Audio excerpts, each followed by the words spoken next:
देव, अब केवल तुम्हारे लिए हम चाचा जी के परिवार को तो छोड़ नहीं सकते। उन्हें तो अपनी बेटी राशि की शादी में बुलाएंगे ही।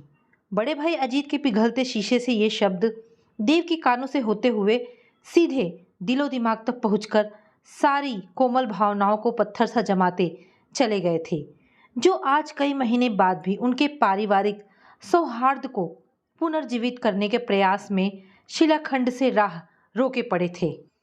आपसी भावनाओं के सम्मान से ही रिश्तों को जिंदा रखा जा सकता है, पर जब दूसरे का मान नगण्य और अपना हित ही सर्वोपरि हो जाए तो रिश्तों को बिखरते देर नहीं लगती। देव ने अपने स्वाभिमान को दांव पर लगाने के बजाय संयुक्त परिवार से निर्वासन स्वीकार कर लिया था।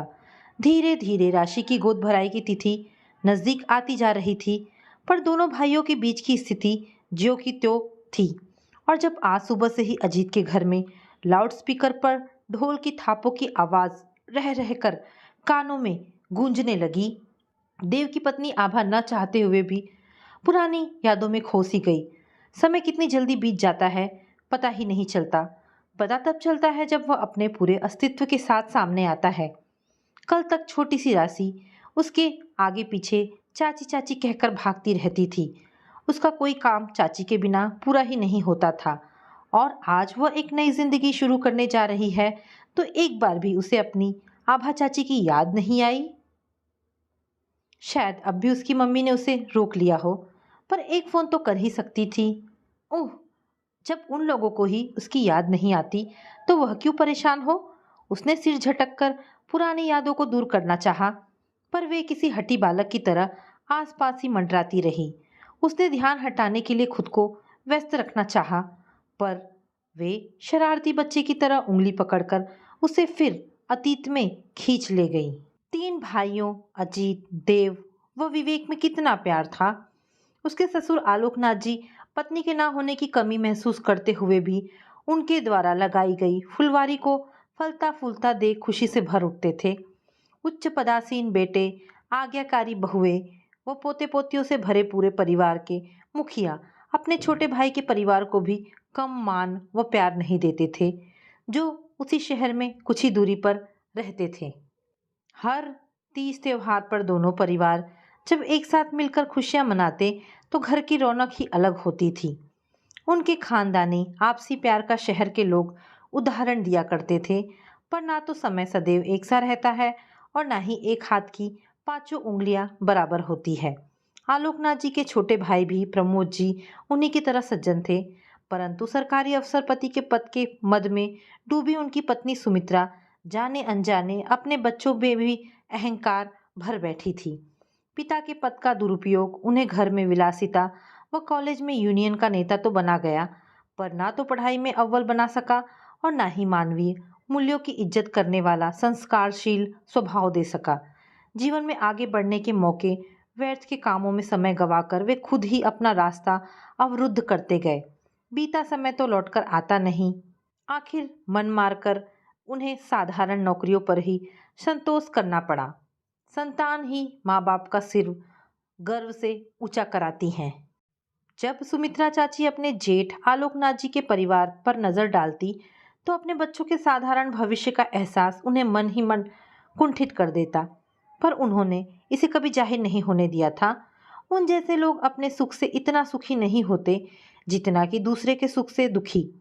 उनके अंदर के ईर्ष्यालु भाव से अनजान आलोकनाथ जी की दोनों बहुएं आभा व मधु, जो देवरानी जेठानी कम बहनें ज्यादा लगती थी, अपने सास की कमी चचिया सास की निकटता पाकर भूल जाती थी। यद्यपि शादी के कुछ सालों बाद ही आभा को चचिया सास का वैमनस्य से भरा व्यवहार उलझन में डालने लगा था। चाची जी अक्सर उसके कामों में कोई ना कोई कमी निकाल कर उसे शर्मिंदा करने का बहाना ढूंढती रहती थी, और हर झिड़की के साथ वह यह जरूर कहती थी, देव अपनी पसंद की लड़की ब्याह तो लाया है, देखते हैं कितना निभाती है। इतनी अच्छी लड़की बताई थी पर जरा ध्यान नहीं दिया। अपनी बात न रखे जाने का मलाल वाणी से स्पष्ट झलकता था। शायद इसीलिए वह चाची की आंख में सदैव कांटा सी खटकती रही। चोट खाए अहम के कारण ही शायद सुमित्रा चाची कभी किसी बात के लिए उसकी प्रशंसा न कर सकी। घर में शांति बनाए रखने के लिए व्यर्थ के वाद विवाद में न पड़कर छोटी छोटी बातों को नजरअंदाज करके वह उनके मन मुताबिक ही कर देती। आभा जितनी झुकती गई उतना ही वे देव व आभा के खिलाफ जहर घोलते हुए एक कूटनीति के तहत अजीत व मधु के प्रति प्रेम प्रदर्शन करती गई। दूध चाहे कितना ही शुद्ध क्यों ना हो, जहर की एक बूंद ही उसे विषैला बनाने के लिए काफी होती है। शुरू में तो मधु व आभा एक दूसरे का सुख दुख बांट लेती थी, पर अजीत व मधु का चाची के परिवार के प्रति बढ़ता झुकाव, साथ ही अपने सगे भाई देव व पिता की उपेक्षा से उनके आपसी रिश्तों में दूरियां आने लगी। अच्छाई से अधिक बुराई अपना असर जल्दी दिखाती है। उनके इस पक्षपातपूर्ण रवैये का असर घर के निर्मल वातावरण को भी दूषित करने लगा था। आपसी प्यार का स्थान प्रतिस्पर्धा ने ले लिया। चचिया सास के प्रपंच से अनजान उनकी आंखों का तारा बनी मधु को भी अब देव व आभा की हर बात में स्वार्थी नजर आता। उनके भले के लिए कही गई सही बात भी गलत लगती।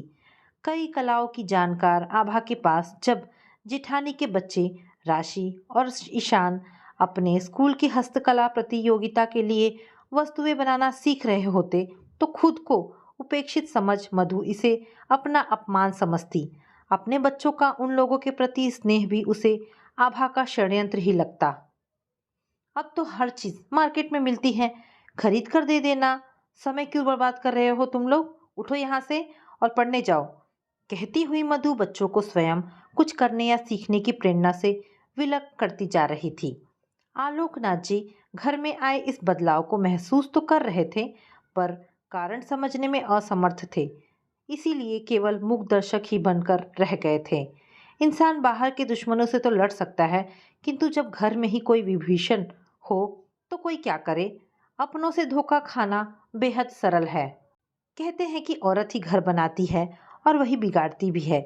यदि परिवार में एक भी स्त्री गलत दिमाग की आ जाए तो विनाश तो होना ही है। उम्र बढ़ने के साथ साथ आभा की चचिया सास के निरंकुश शासन का साम्राज्य भी बढ़ता रहा। इस बात का तकलीफ देह अनुभव तक हुआ जब चाची जी के सौतेले भाई ने अपने बेटे के विवाह में बहन की नाराजगी के डर से देव व आलोकनाथ जी को विवाह का आमंत्रण पत्र ही नहीं भेजा। लोगों द्वारा उनके न आने का कारण पूछने पर उनका पैसों का अहंकार प्रचारित कर दिया गया। हालांकि चाचा जी ने इसका विरोध किया था, किंतु तेज तर्रार चाची के सामने उनकी आवाज नक्कार खाने में तूती बनकर रह गई थी। मृत समान रिश्तों के ताबूत में आखिरी कील उन्होंने तब ठोक दी जब देव के बेटे मिहिर के जन्मदिन की पार्टी में आलोकनाथ जी द्वारा सानुरात सपरिवार आमंत्रित होने के बाद भी केवल चाचा जी थोड़ी देर के लिए आकर रस्म अदायगी कर गए। केवल लोकलाज के लिए रिश्तों को ढोते रहने का कोई मतलब नहीं रह गया था। इसीलिए सगी भतीजी राशि के विवाह आमंत्रण पर देव ने साफ कह दिया कि यदि चाचा जी के परिवार को बुलाया गया तो हमारा परिवार नहीं जाएगा। हमेशा की तरह बिना कारण पूछे अजीत छूटते ही बोला, देव तुम तो लड़ने का बहाना ढूंढते रहते हो, इसीलिए सब तुमसे दूर होते जा रहे हैं। अपने दूर क्यों हो रहे हैं यह आप नहीं समझ सकते, क्योंकि समझना ही नहीं चाहते। मैं ना किसी से लड़ने जाता हूँ और ना अहंकारी हूँ। हाँ, साफ कहने का मतलब रखता हूँ और गलत बात बर्दाश्त नहीं करता। मुझे तो भाई आश्चर्य इस बात का है कि जब वे आपको गलत नहीं लगे तो मैं क्यों लग रहा हूँ। या तो आपको पूरी बातें पता ही नहीं है या मेरी इज्जत आपके लिए कोई मायने नहीं रखती है। कोई हो या ना हो, पर पिताजी मेरे साथ हैं और यही मेरे लिए काफ़ी है। देव एक सांस में बोल गया। तुम ही लोगों को शिकायतें रहती है। पिताजी तो मेरे यहाँ हर फंक्शन पर आते हैं और चाचा जी व अन्य सबसे ठीक से भी बोलते भी हैं। संतान का मोह ही उन्हें खींच कर ले जाता है। संतान चाहे कितना भी दुख दे, माँ बाप का प्यार तो निस्वार्थ होता है। आपने कभी उनका दर्द महसूस ही नहीं किया। रही बात चाचा जी से पिताजी के बोलने की, तो हम लोग उस स्तर तक असभ्य नहीं हो सकते कि कोई बात करे तो जवाब ना दे या अपने घर फंक्शन पर बुलाकर खाने तक के लिए ना पूछे। क्या आपके लिए चाचा जी सगे भाई व पिता की खुशी से भी ज़्यादा बढ़कर हैं? जो भी हो, पर देव अब केवल तुम्हारे लिए मैं चाचा जी के पूरे परिवार को तो नहीं छोड़ सकता। उन्हें तो अपनी बेटी राशि के शादी में बुलाऊंगा ही। अजीत जैसे कुछ सुनने समझने को तैयार ही न था। तो ठीक है, हमें ही छोड़ दीजिए, भारी मन से कह देव सबके बीच से उठकर चला गया था। पर इस एक पल में अंदर कितना कुछ टूट गया कौन जान सका। एक क्षण को अजीत अपने ही शब्दों की चुभन से आहत हो उठा था, किंतु बंदूक से निकली गोली और मुंह से निकली बात तो वापस नहीं हो सकी थी। उस दिन का व्याप्त सन्नाटा आज तक नहीं टूट पाया था। तभी काम वाली की आवाज से आभा की तंद्रा भंग हो गई। बीबी जी, आप नहीं जाएंगी राशि बिटिया की गोद भराई पर? आंखों में कुटिल भाव लिए पल्लू से हाथ पोंछती मालती ने पूछा था। तुम्हें इससे क्या मतलब है? जाओ अपना काम करो। उसकी चुगलखोरी की आदत से अच्छी तरह परिचित आभा ने उसे झिड़क दिया। वह मुंह बनाती हुई चली गई। आभा ने जाकर दरवाजा बंद कर लिया। मन की थकान से तन भी क्लांत हो उठा था। वह कुर्सी पर अधलेटी सी आंखें बंद कर बैठ गई। घर में फैले तनाव को भांपकर दोनों बच्चे मिहिर व मिशिका स्कूल से आकर चुपचाप खाना खाकर अपने कमरे में पढ़ने का उपक्रम कर रहे थे। देव के आने में देर थी। अजीत का बेटा ईशान जब बुलाने आया तो पिताजी न चाहते हुए भी उसके साथ राशि की गोद भराई में चले गए थे। घर के एकांत में लाउडस्पीकर पर गानों की आवाज से ज्यादा पुरानी यादों की गूंज थी। आपसी रिश्तों में खींचतान व नया मकान बन जाने पर देव अपने परिवार व पिता के साथ पुश्तैनी मकान, जिसमें अजीत का परिवार भी रहता था, छोड़कर पास ही बने अपने नए बंगले में शिफ्ट हो गया था। दिलों में एक दूसरे के प्रति प्यार होते हुए भी ना जाने कौन सी अदृश्य शक्ति उनके संबंधों को पुनः मधुर बनने से रोकती रही। स्थान की दूरी तो इंसान तय कर सकता है, पर दिलों की दूरी दूर करना इतना आसान नहीं है। तभी दरवाजे की घंटी बज उठी। अनमनी सी आभा ने उठकर दरबार खोला तो सगे देवर विवेक व उसकी पत्नी आकांक्षा को आया देख सुखद आश्चर्य से भर उठी। आइए, अंदर आइए। विवेक भैया, आकांक्षा कब आए अमेरिका से? अपनों से मिलने की खुशी आंखें नम कर गई। भाभी, बस अभी 3 घंटे पहले ही पहुंचे हैं। पर यह सब हम क्या सुन रहे हैं? आप लोग सगाई में शरीक नहीं होंगे? अंदर आकर विवेक और आकांक्षा ने आभा का पैर छूते हुए पूछा तो अनायासी उसकी आंखें भर आई। आकांक्षा को उठाकर गले से लगाती हुई बोली, लोग तो अपने देश में रहकर भी आपसी सभ्यता व संस्कार याद नहीं रखते। तुम लोग विदेश जाकर भी भूले नहीं हो? हाँ भाभी, विदेश में सब कुछ मिलता है। हर चीज़ पैसों से खरीदी जा सकती है, पर बड़ों का आशीर्वाद और प्यार बाजार में नहीं बिकता। सच, आप सबकी वहाँ बहुत याद आती है। चलिए तैयार हो जाइए। ऐसा भी कहीं हो सकता है घर में शादी है और आप लोग यहाँ अकेले बैठे हैं? आकांक्षा मनुहार करती सी बोली। आभा के चेहरे पर कई रंग आकर चले गए। तभी देव भी आ गए। बरसों बाद मिले सब एक दूसरे का सुख दुख बांटते रहे। आखिर विवेक के बहुत पूछने पर देव ने उनको अपने न जाने की वजह बता दी। यहाँ इतना कुछ हो गया और आप लोगों ने हमें कुछ बताया ही नहीं। उन सब की जातियों का हिसाब तो हम लोग ले ही लेंगे, पर अभी तो आप लोग चलिए, वरना हम भी नहीं जाएंगे। और आप खुद को अकेला ना समझे भैया, मैं हूं ना आपके साथ। विवेक उत्तेजित होकर बोला। जहाँ सम्मान ना हो वहाँ न जाना ही बेहतर है। ये हमारा अहंकार या जिद नहीं, स्वाभिमान है। हद तो ये है कि चाची जी के भाई सौतेले होकर भी उनकी गलत बात मान लेते हैं और हम अपने सगे भाइयों से सही बात मानने की आशा ना रखें। वे मुझे ही गलत समझते हैं, और तो और पिताजी की इच्छा का भी उनके लिए कोई महत्व नहीं है। उदासी देव की आवाज़ से साफ झलक उठी थी। एक नज़र सब पर डालकर वह फिर कहने लगे, इस फैसले तक मुझे पहुंचने में तकलीफ तो बहुत हुई, पर अब कोई दुख नहीं है। इसी बहाने मुझे अपने और बेगानों की पहचान तो हो गई।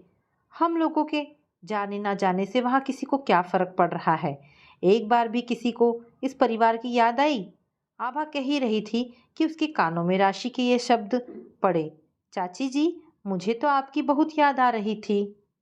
आना तो मैं बहुत पहले से ही चाहती थी, बस सोचती ही रह गई। अब तो जल्द ही मैं यह घर छोड़कर चली जाऊंगी। मुझसे कैसी शिकायत? राशि की आवाज़ सुनकर सब चौंक कर दरवाजे की तरफ देखने लगे। सितारों से सजी गुलाबी साड़ी में सजी राशि बेहद सुंदर लग रही थी। अचानक उसे यूं अपने छोटे भाई ईशान के साथ आया देख सब हतप्रभ रह गए थे। पगली, तुझसे कैसी शिकायत, तुम तो हमारी बच्ची ही हो। पर तुम इस समय यहाँ, घर में तुम्हारे ससुराल वाले आते ही होंगे। आभा ने प्यार से राशि को अंदर लाकर सिर पर हाथ फेरते हुए कहा। नहीं चाची जी, उनको बताकर आई हूँ, सब आप लोगों का ही इंतजार कर रहे हैं। पापा अपने चाचा चाची को नहीं छोड़ सकते तो मैं भी अपने चाचा चाची को नहीं छोड़ सकती। जब तक आप लोग नहीं आएंगे मैं भी सगाई पर नहीं बैठूंगी। राशि ने अपना फैसला सुनाते हुए पास ही खड़े छोटे चचेरे भाई बहन को गले से लगा लिया। और तुम भी तैयार हो जाओ, फेरों पर जीजा जी के जूते नहीं चुराओगी। मिशिका व मिहिर आशा भरी नजरों से देव व आभा को देखने लगे, जो असमंजस में थे। तभी विवेक उत्साहित होकर बोला, ये हुई ना बात, अब तो भैया आपको चलना ही होगा। राशि के प्यार व अपनत्व ने सबके दिलों को झकझोर दिया था। एकाएक राशि कितनी समझदार व बड़ी लगने लगी। उसके आत्मविश्वास व प्यार भरे अधिकार ने एक बारगी सबको अभिभूत कर दिया था। कोई भी नफरत की दीवार अपनों के रिश्ते के प्यार से ज़्यादा मजबूत नहीं होती, ढह ही जाती है। जरूरत केवल समय पर एक ईमानदार प्रयास करने की होती है।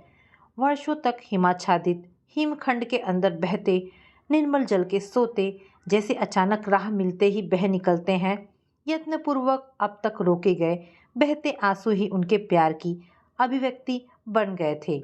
हाँ, तुम लोगों को आना ही होगा। तभी दरवाजे से अंदर आते प्रमोद चाचा जी का स्वर सुनाई दिया। जाने अनजाने तुम लोगों के साथ बहुत अन्याय हुआ है, मुझे इसका दुख है। खैर, अब दिल में कुछ ना रखो, यह सब कुछ ठीक नहीं हो रहा है। याद रखो, बंद मुट्ठी ही 1.25 लाख की होती है। मुझे माफ़ कर दो बहू, सुमित्रा चाची पश्चाताप भरे स्वर में कह रही थी। राशि ने मेरी आंखें खोल दी है। जलन ने मुझे विवेकहीन बना दिया था। कहो तो मैं तुम दोनों के पैर भी सक पकाकर आभा पीछे हट गई। अरे अरे, आप यह क्या कर रही हैं? आप तो हमारी बड़ी हैं। हाँ, बड़ी तो है, पर इन्हें बड़ों के फर्ज नहीं केवल अधिकार ही याद रहे। पहली बार सबने चाचा जी को गरजते सुना। बड़प्पन बनाए रखने के लिए आचरण भी तो मर्यादित होना चाहिए। चाचा जी के और अधिक उग्र क्रोध का लक्ष्य बनने से चाची जी को बताते हुए देव बोला, अब छोड़िए भी चाचा जी, पश्चाताप का एक आंसू ही सारे गिले शिकवे दूर कर देता है। अपनी गलती का एहसास करके क्षमा प्रार्थी होना ही सबसे बड़ा बड़प्पन है। आप लोगों ने मेरे लिए इतना सोच लिया, यही पर्याप्त है। फिर शाम का अंधेरा घिर आया था। कुर्सी से जल्दी उठकर उसने स्विच ऑन किया तो कमरा दुधिया प्रकाश से नहा उठा। रात्रि के 10 बज रहे थे। बाहर शाम से चीख रहे लाउडस्पीकर शांत हो चुके थे। सपनों की दुनिया से यथार्थ के धरातल पर आने में उसे कुछ ही पल लगे थे। तब तक टेलीविज़न देख रहे बच्चों ने दरवाज़ा खोल दिया था। देव अंदर आते हुए उसे उनिंदा सा देख पूछ रहे थे, क्या हुआ, सो रही थी? हाँ, शायद झपकी सी आ गई थी, पर अब जाग गई हूँ।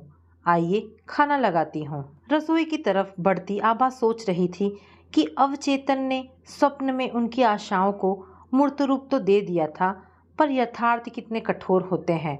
बिल्कुल हिमशैल की तरह, जिसका केवल 1/4 भाग ही नजर आता है, शेष जलमग्न रहता है। जिंदगी स्लेट पर लिखी इबारत तो नहीं जिसे पसंद ना आने पर मिटाकर पुनः लिख दे। यह तो अमिट शिलालेख है, जिसे चाहते न चाहते हुए भी हमें पढ़ना ही है। तो दोस्तों, ये छोटी सी कहानी यहाँ पर समाप्त होती है। आशा करती हूँ कहानी आपको पसंद आई होगी। अगर कहानी पसंद आई है तो प्लीज़ इसे लाइक एंड शेयर करें। दोस्तों, ऐसी ढेरों पारिवारिक और शिक्षाप्रद कहानी सुनने के लिए हमारे चैनल को प्लीज़ सब्सक्राइब करें। धन्यवाद दोस्तों।